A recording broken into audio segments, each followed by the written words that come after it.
Okay, so we are attempting chemical energy free response question, and that is for AP chemistry. In the first question, they are saying a car engine coolant system is designed to absorb excess heat from the engine and release it into the surrounding air. A 4 kg sample of coolant absorbs 125 kilojoules of heat and causing the temperature to rise from 25 degrees Celsius to 75 degrees Celsius.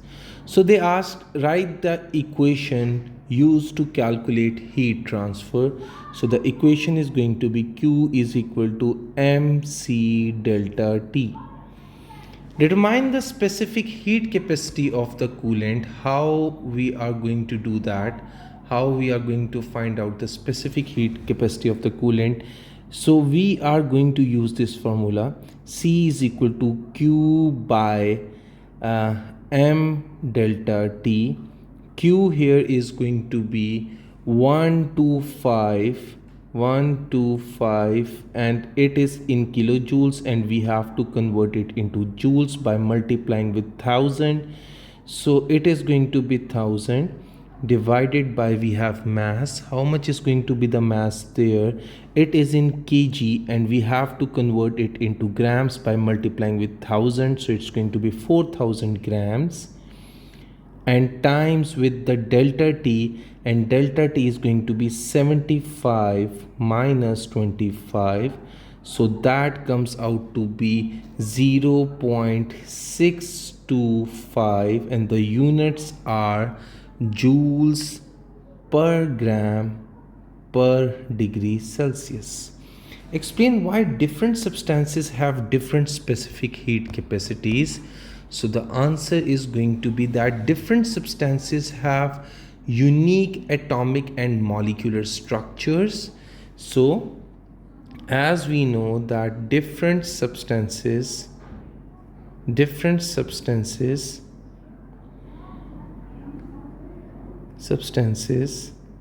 have different atomic and molecular structure.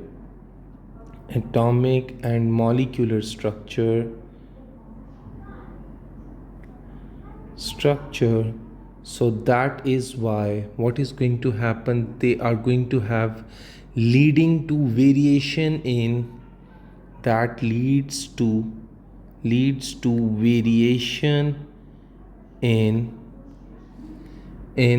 how energy is going to be stored, or transferred.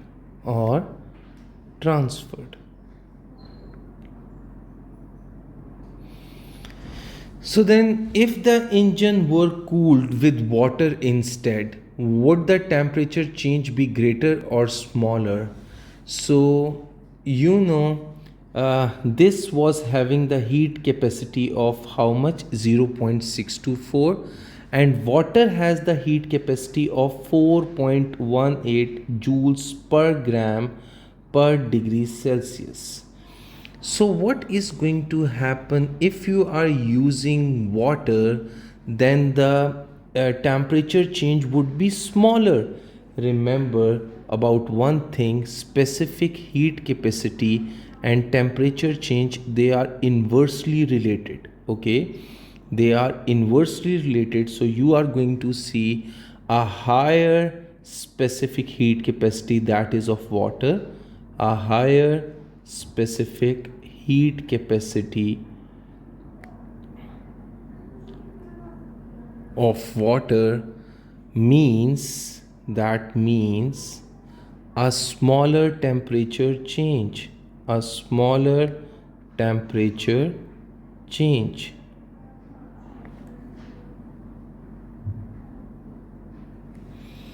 For the same amount of heat, for the same amount of absorbed heat, for the same amount of absorbed heat.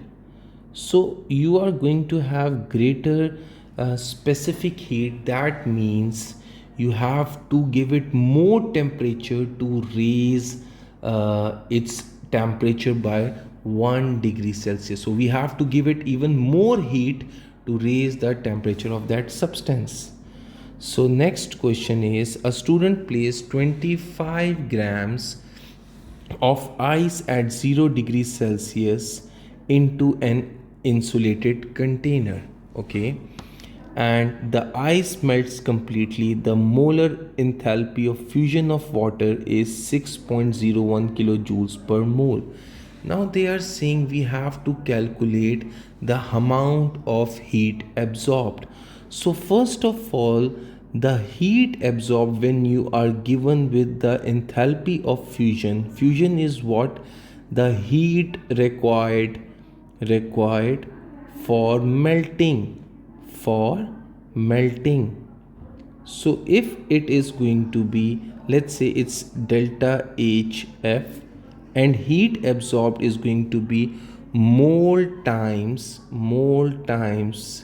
enthalpy of fusion. So n is going to be mass by molar mass. Mass is how much? That is 25, and we are talking about water, H2O. So it has molar mass of 2 plus 16, that becomes 18. So that is 18. So it comes out to be how much? It comes out to be 1.39 gram per mole. So then Q is equal to 1.39 times it with 6.01, and it comes out to be 8.36 kilojoules. In the next question, they are saying state whether the melting process is endothermic or exothermic. So for melting, you are basically moving from solid to gas state. Okay, solid to liquid state. You are moving from solid to liquid state. You know, solid is having low energy particles because they are close together, having low energy, and the liquid particles, they are having high energy. So as you are moving from low to high energy, so this process is going to be endothermic. So this process is endothermic as it is absorbing energy from endothermic, as what happen as system is absorbing energy from the surrounding.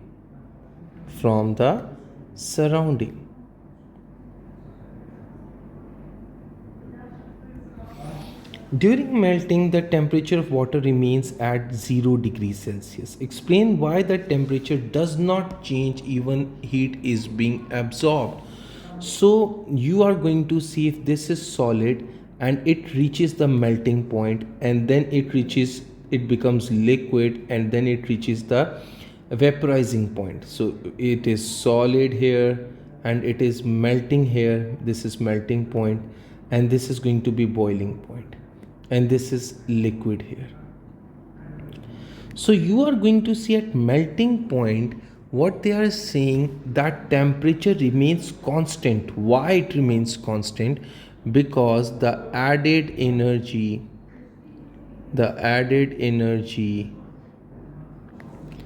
is used to overcome intermolecular forces.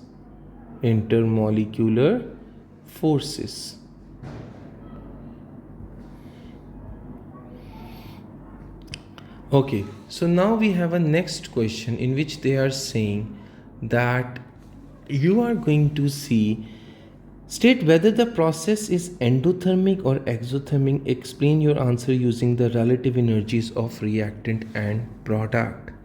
So guys, one thing here the energy of reactant, you can see, is greater than energy of product. So what happens? You can see energy released to the surrounding. So this process is going to be exothermic. This process is exothermic. Why? Because as reactants energy is greater than product,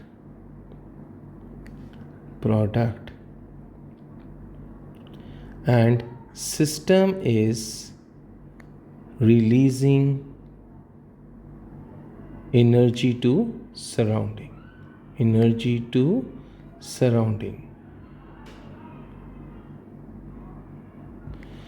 Then, when the process occurs in a calorimeter, the temperature of the surrounding increases. Explain why the temperature increases. So, what happens when this process occurs in calorimeter? What is calorimeter? You know, calorimeter is basically a polystyrene cup. This is a polystyrene cup. This is polystyrene cup.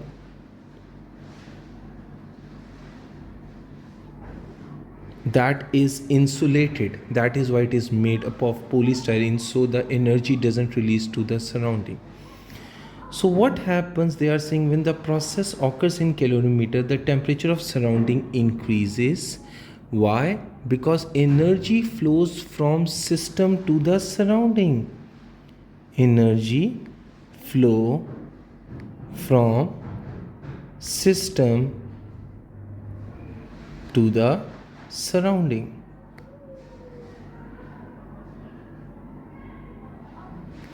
If the same process is repeated but produce twice the amount of product, okay, predict what happens to the temperature change of the surrounding as it is producing twice the amount of product. So there will be larger increase in the temperature of the surrounding. Why larger increase in temperature of surrounding? You are going to see one thing, why there is larger increase in temperature of surrounding, because more energy is released, to the surrounding,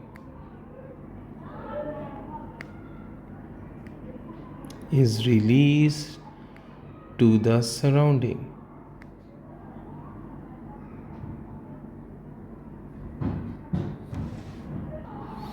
So in this question, they want us to find the energy required to melt the ice. For melting ice, we use the formula Q is equal to mole times enthalpy of fusion. But here you can see enthalpy of fusion is given in joules per gram. Before in the question it was given in joules per mole. So we are using that formula, this formula, when it was given in joules per mole. Now if it is given in joules per gram, we are going to use the formula Q is equal to mass time enthalpy of fusion. So mole mass is how much there? Mass is given 100 grams, and we have to multiply by enthalpy of fusion, that is 334. So this comes out to be 33400, that is in joules. So this is the answer. Calculate the energy needed to heat the liquid water to 50 degrees Celsius. For that purpose, we will be using the formula Q is equal to mc delta T. M is what?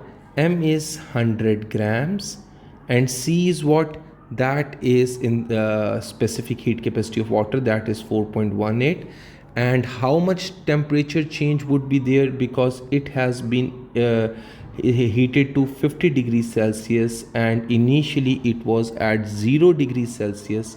So difference is going to be 50 minus 0, and that comes out to be 20,900 joules.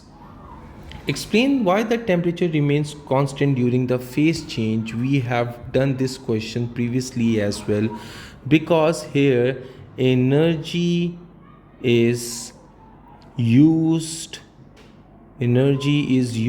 to break Phase change means when it is converting either solid to liquid or liquid to gas. That is a phase change. Energy is used to break the intermolecular force of attraction. If the student instead boiled the water at 100 degrees Celsius, would more or less energy be required? We are going to say it is going to be more energy. Why? Because the heat of vaporization, first of all, more energy is required. Why more energy is required? Because heat of vaporization is 2260 joules per gram, which is much higher than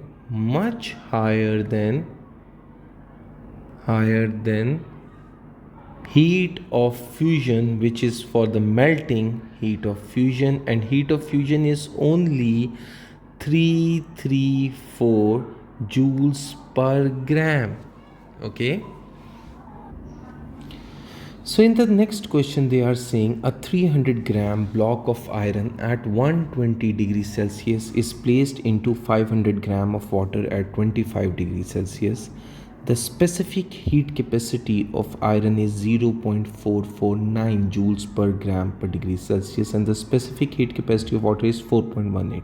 Write the heat transfer equation for thermal equilibrium. Thermal equilibrium is what? When the transfer of heat is stopped as both temperature becomes same. So you are going to see one thing like heat transfer stops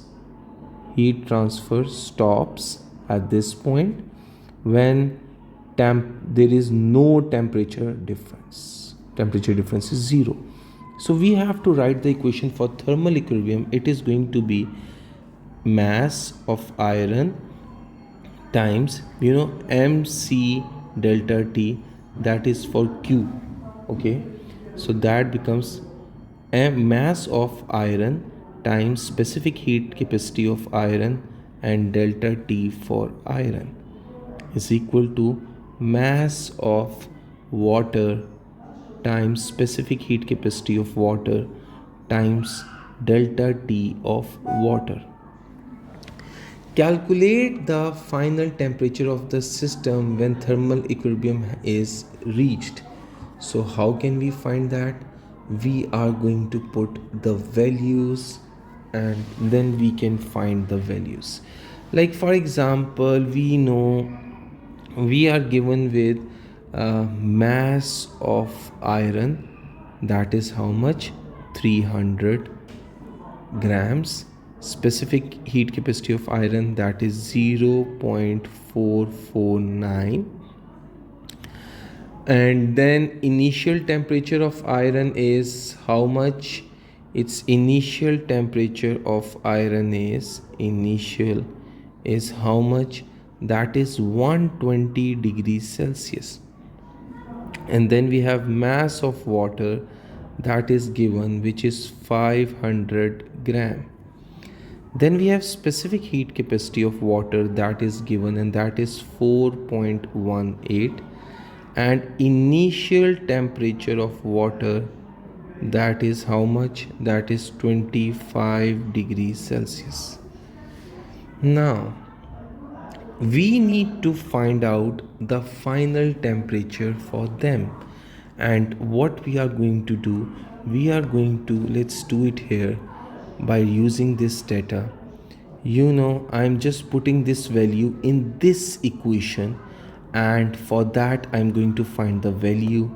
So the mass of iron is 300 times specific heat capacity of iron is 0.449 times T final minus initial of iron. What is initial temperature of iron? That is 120 degrees Celsius. and is equal to 500 gram of water times specific heat capacity of water 4.18, and then we have final temperature that we have to find out minus initial temperature is going to be 25 degrees Celsius. Now after like solving it, when they both are multiplied, answer is 134.7 times T final minus 120 is equal to 500 is multiplied with 4.18, that is 2090 times T final minus 25. So guys, just multiply them now. 134.7 T final minus, that is 16,164 and is equal to 2090 T final minus, it is going to be 52,250, that is 250. Just let me erase it. That is 250. And now just solve it. T final would come on either side, like we can put it on one side, 137 T final minus 2090 T final, and over there it would become minus 52,250 plus 16164, and T final if we can take common here, so okay, like just solve it, and this one would become minus 1955.3 is equal to minus 36,086, and minus minus would be cancelled, and T final would becomes how much? We are just going to divide 36,086 by 1955.3, and the answer comes out to be 18.5 degrees Celsius. In this question they are saying explain why the final temperature is between the initial temperature of the two substances, because what happens, heat has been transferred from hotter iron to cooler water. That is the rule of heat transfer. Heat is transferred from hotter iron to cooler water, and what happens until thermal equilibrium is reached. If the blocks were made up of aluminium, how would the final temperature change? If the block would be of aluminium, and aluminium is having this much specific heat capacity, so it is going to be lower because aluminium has higher specific heat capacity than iron. It is 0.8 and iron is having 0.449. so what we can write, that temperature change would be lower. Why it is lower? Because aluminium has higher specific heat capacity than iron.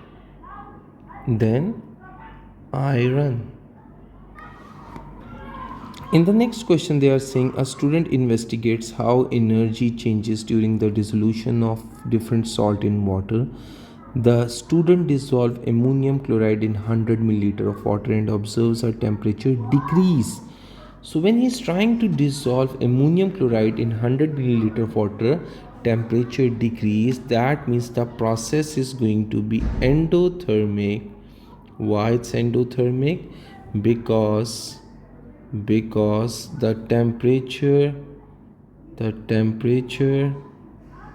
of water decrease, meaning the system absorbs energy from surrounding.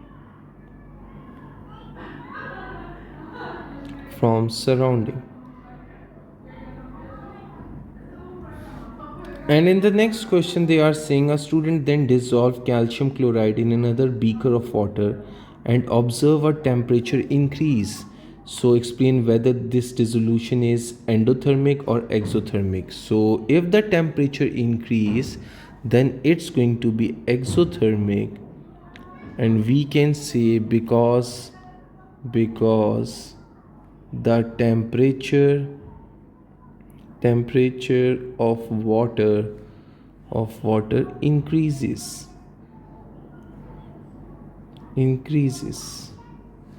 and that means energy has been released to the surrounding.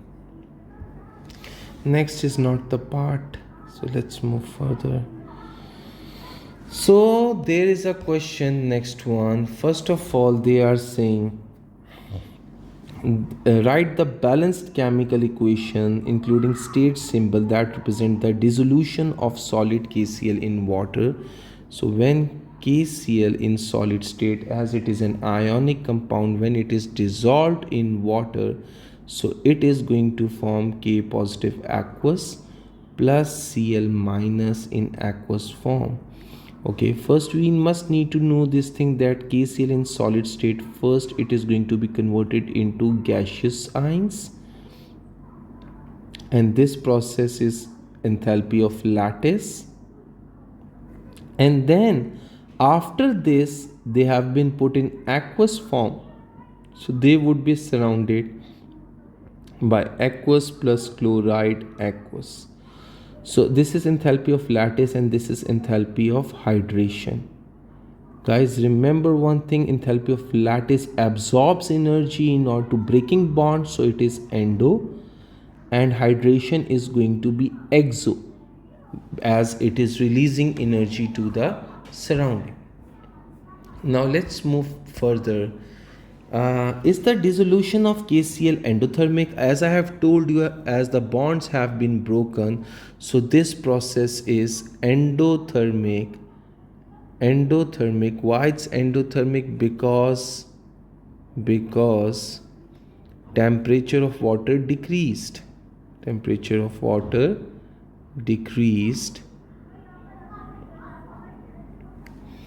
So system must have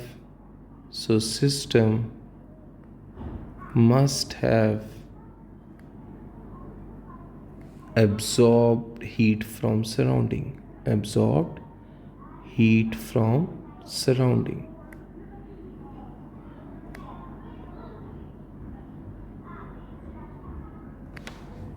So in the next question, they want us to find the amount of heat energy transferred. So we will be using Q is equal to mc delta T.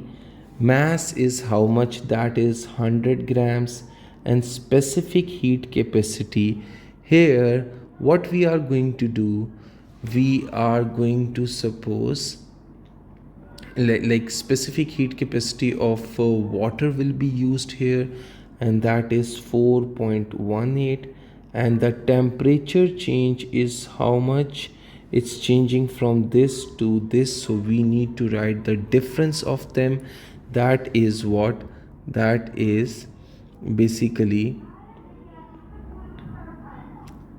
how much it is increased, like it is actually decreasing. 21 minus 3 minus 24.6, so that comes out to be minus 3.3 degrees Celsius. So I'm putting minus 3.3 degrees Celsius.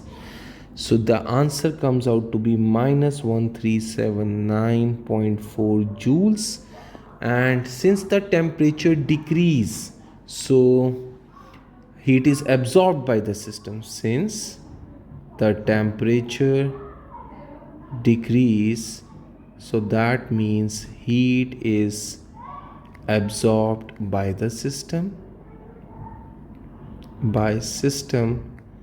and then we can say Q needs to be positive, that is plus 1379.4 joules. Then next question, using your answer from part C to calculate the molar enthalpy. So we have to calculate here molar enthalpy, and the formula for that is going to be, first of all, molar enthalpy would be calculated as enthalpy is equal to Q divided by N. N is the mole. Mole is going to be mass over molar mass. Mass is how much? Let's say mass is going to be, we have 4 gram. Mass, we have 4 gram there. And molar mass of KCl is, molar mass of KCl is how much? That is basically 39.1 plus 35.45, and that comes out to be 74.55. that is 74.55 moles. So it's 0.0537 moles. Now we have to calculate enthalpy change, and Q we have found 1379. Okay, 1379 was in joules. When we are going to find out enthalpy change, we always need to convert it into kilojoules. So that is 1.37 kilojoules by dividing by 1000.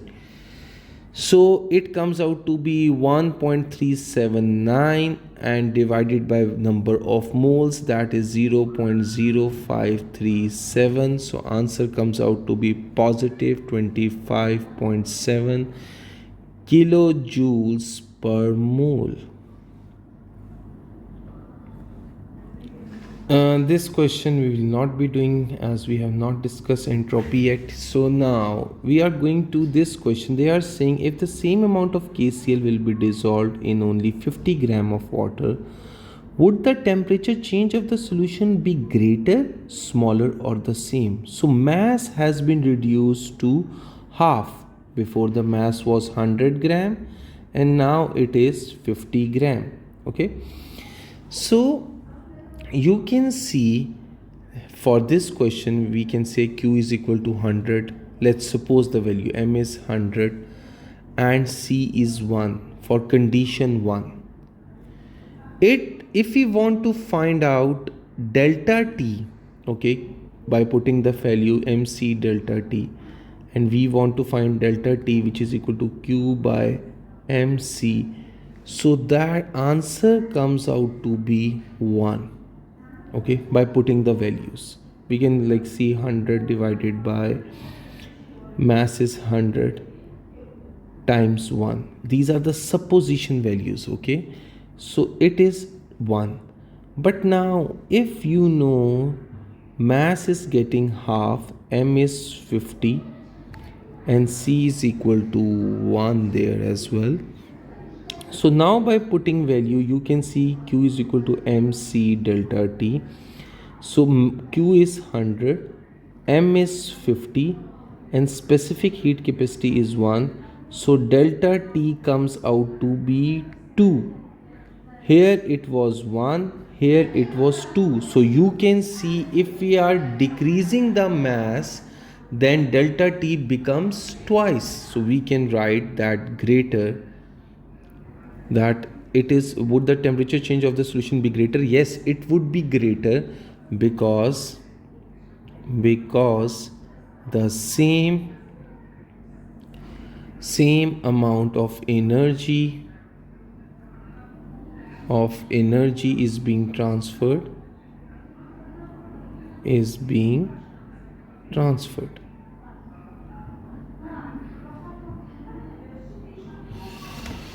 So now let's move towards the last question. Write the balance equation for the combustion of propane. So propane is C3H8 and when it is burning in the presence of oxygen, it is going to produce carbon dioxide and water. So this is 3CO2, and how many H2 are there? 4. So it becomes 6 plus 4 oxygen, so I have to put 5 here. This determine how much energy is released when burning 10 gram of propane. So first you can find the mole of propane. Okay, and the mole of propane is mole is equal to mass by molar mass. Molar mass is C3H8. 12 times 3 plus 8, that comes out to be 44. So it is 44, and the answer comes out to be 0.227 mole. Now you can see one thing, q, the value of q is how much? Minus 2220. So if we want to find out enthalpy change, then enthalpy change, we need to find enthalpy change. Yeah, probably, or we need to find q there. How much energy? Yes, how much energy is released? We need to find enthalpy change.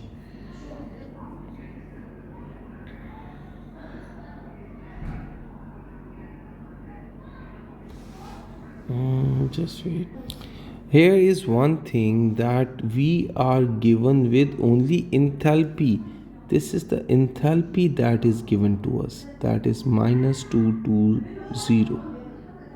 Okay, because it is in kilojoules per mole, so that is why we can see it is enthalpy.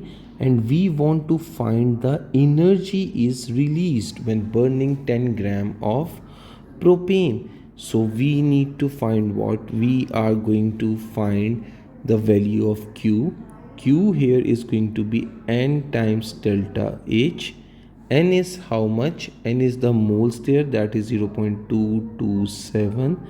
And when the energy is released, it is going to be minus 220 kilojoules per mole, and the answer comes out to be minus 503 kilojoules. Why the combustion of propane is classified as an exothermic reaction? Because you can see enthalpy is change is negative, and you know for exothermic reaction it's negative, and what happened? The reaction release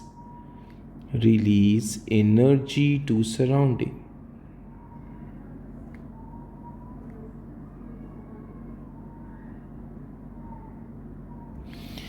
Last question, would the enthalpy of combustion of butane greater or smaller than propane?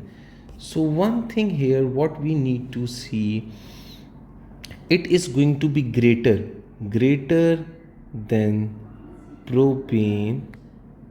What is going to be the reason? The reason is that